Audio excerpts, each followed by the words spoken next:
ಬಾ ನಿಂಗೆ ಒಂದು ಕೊಕ್ಕೋ ಮರ ಇಲ್ಲಿ ಹೆಂಗೆ ಬೆಳೆದಿದೆ ಅಂತ ತೋರಿಸ್ತೀನಿ. ಇದು ಕೊಕ್ಕೋ ಮರ,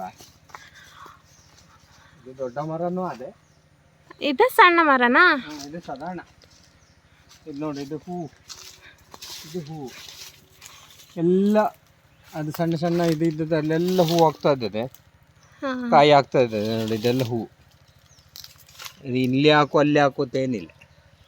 ಎಷ್ಟು ಸಣ್ಣ ಹೂವಲ್ಲ. ಹಾಂ, ಹೂವು ಆಗ್ತಾ ಇದೆ ನೋಡಿ. ಇದು ಕಾಯಿ ಕಾಯಿ ಈ ಥರ ಫುಲ್ ಗೆಲ್ಲಿಗೆ ಅದೇ ನೋಡಿ, ಮೇಲೆ ಕಾಯಿ ಕಾಯಿ ಕಂಡದೆ, ಅಲ್ಲೆಲ್ಲ ಕಾಯಿ ಇಟ್ಟು ಫುಲ್ ಗೆಲ್ಲಲ್ಲಿ ಕಾಯಿ ಇದ್ದದೆ. ಇದು ವಾರಕ್ಕೊಂದ್ಸಲ ಕೊಯ್ತಾ ಇದ್ದೇವೆ ಅಲ್ಲಿ, ಸಣ್ಣ ಸಣ್ಣ ಕಾಯಿ ಕಂಡತ್ತು. ವಾರಕ್ಕೊಂದ್ಸಲ. ಇದು ಕೆಂಪು ಕಲರ್ ಹಣ್ಣಾದೆ, ಆಗ ಅರ್ಶಿಣ ಕಲರು ಬಂದದೆ, ಒಂಥರ ಕೆಂಪು ಇದ್ದದೆ, ಅರ್ಶಿಣ ಇದ್ದದೆ. ಹಣ್ಣು ಇರೋದು ಹಣ್ಣು ಇಲ್ಲೇ ಕೊಯ್ದಿರ್ವಲ್ಲ. ವಾರಕ್ಕೊಮ್ಮೆ ಒಂದು ರೌಂಡ್ ಹೊಡೆದವೆ. ವಾರಕ್ಕೊಮ್ಮೆ ಎಲ್ಲ ಮರಗಳ ಬುಡಕ್ಕೆ ಹೋಗಿ ಗಾಳೆ ತಗೊಂಡು ಕೊಯ್ದು. ಅದಕ್ಕೆ ಗಾಳೆ ಬೇಕಾ? ಹಂಗೆ ಕೈಲಿ ಕುಯ್ದು ಬಾಲೆ ಕೈಲಿ ಕುಯ್ಯೋಕ್ಕಾಗಲ್ಲ, ಅಂದರೆ ಸಣ್ಣ ಗಿಡ ಎಲ್ಲ ಇದ್ದದೆ, ಮರ ಮೇಲೆ ಹತ್ತಿಗಾಗಲ್ಲ.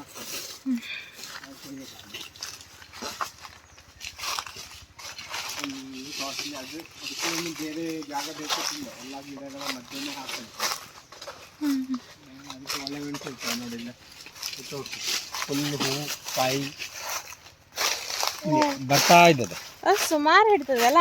ಫುಲ್ ಅದು ಇಷ್ಟು ಅಷ್ಟು ಅಂತಿಲ್ಲ, ಇದರಲ್ಲಿ ಎಲ್ಲವೂ ಹಿಡ್ತದೇನಾ? ಕೆಲವು ಒಣಗಿ ಹೋಗ್ಬಿಟ್ಟದೆ, ಆದರೂ ಮ್ಯಾಕ್ಸಿಮಮ್ ಎಲ್ಲ ಹಿಡಿದದೆ ನೋಡಿ. ಎಲ್ಲ ಕೆಲವು ತುದಿವರೆಗೆ ಇದ್ದದೆ. ಇದರ ಕಪತ್ತು ಮಾಡೋಕು, ಕಾಫಿ ಕಪತ್ತು ಹೆಂಗೆ ಮಾಡೋದು ಹಂಗೆ ಕಪತ್ತು ಮಾಡೋಕು, ಹಾಗೆ ಸಹ ಬಿಟ್ಕೊಂಡು ಹಂಗೆ ಬಿಟ್ಟುಕೊಳಕ್ಕೆ. ಕಪಾತ್ ಮಾಡಿದ್ರೆ ಸ್ವಲ್ಪ ಬಳ್ಳಿಯಾದ ಚೆನ್ನಾಗಿ ಬಂದದೆ ನೋಡಿ, ಎಲ್ಲ ಫುಲ್ ಹಿಡಿದದೆ. ಇದಕ್ಕೆ ಒಳ್ಳೆ ಮೆಣಸು ಗಿಡನೂ ಬಿಡೋಕು, ಕರಿಮೆಣಸು ನೋಡಿ, ಫುಲ್ಲು ಸಣ್ಣ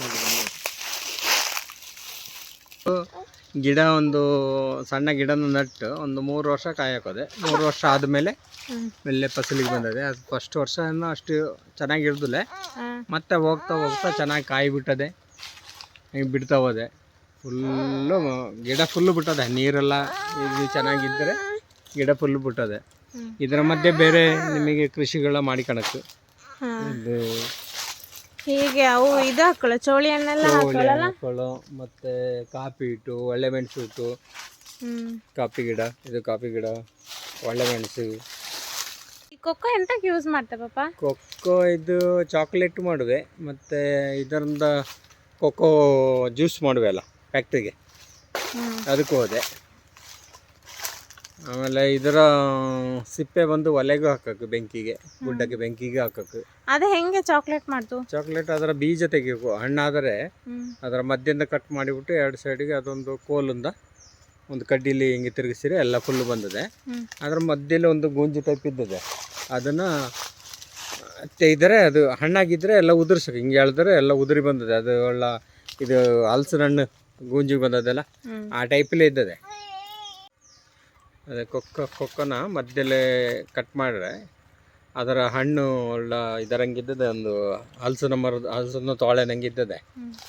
ಅದನ್ನು ಬಿಡಿಸ್ತಾ ಹೋದರೆ ಮಧ್ಯದಲ್ಲಿ ಒಂದು ಗೂಂಜಿ ಇದ್ದದೆ. ಗೂಂಜಿ ಯೂಸ್ ಅಲ್ಲೇ, ಬಟ್ ಇದು ತೊಳೆ ಮಾತ್ರ ನೋಳಿಯಾಗಿ ಸ್ವಲ್ಪ ಸ್ವೀಟ್ ಇದ್ದದೆ. ಅದನ್ನು ಹಾಗೆ ತಗೊಂಡೋಗಿ ಮಾರುವೆ. ಅದು ರೇಟು ಒಳ್ಳೆ ರೇಟ್ ಉಂಟು, ಹೀಗೆ ರೇಟ್ ಉಂಟು. ವಾರ ವಾರ ಸಿಕ್ಕಿದೆ. ಇದು ವಾರಕ್ಕೆ ಬರುವಂಥದ್ದು, ವಾರ ಕೊಯ್ತಾ ಇರೋಕು, ವಾರಕ್ಕೆ ಒಂದಿನ ಹಾಕುವಂಥದ್ದು. ಕೊಕ್ಕ ಮರದ ನೀನು ಹೇಳು ಅಲ್ಲಿ ಹೇಳು. ಕೊಕ್ಕೋ ಹಣ್ಣು ಬೆಳೆದ ಮೇಲೆ ಯೆಲ್ಲೋ ಕಲರ್ ಅಥವಾ pink colour, light pink colour 2 ಬಣ್ಣದಲ್ಲಿ ಇದೆ. ಹೀಗೆ ಬೆಳೆದ ಕೊಕ್ಕೋವನ್ನು ತಗೊಂಡು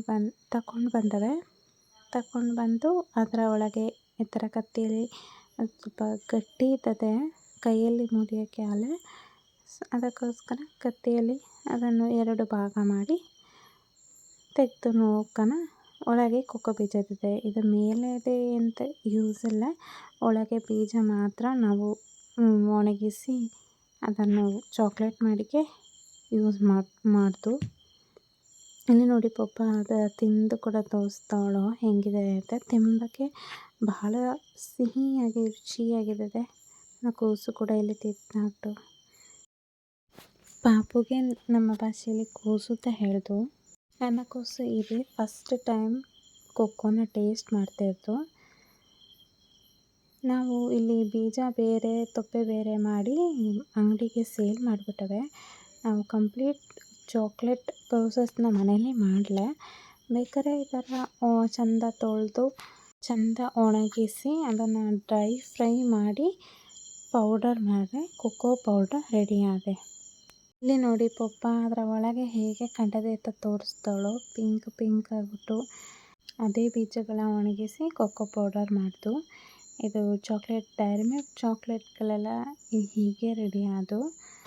ನಿಮಗೆ ಈ ವಿಡಿಯೋ ಇಷ್ಟ ಆಗುತ್ತೆ ಅಂದರೆ ಲೈಕ್ ಮಾಡಿ, ಶೇರ್ ಮಾಡಿ, ಕಮೆಂಟ್ ಮಾಡಿ, ಸಬ್ಸ್ಕ್ರೈಬ್ ಮಾಡಿ. Thank you.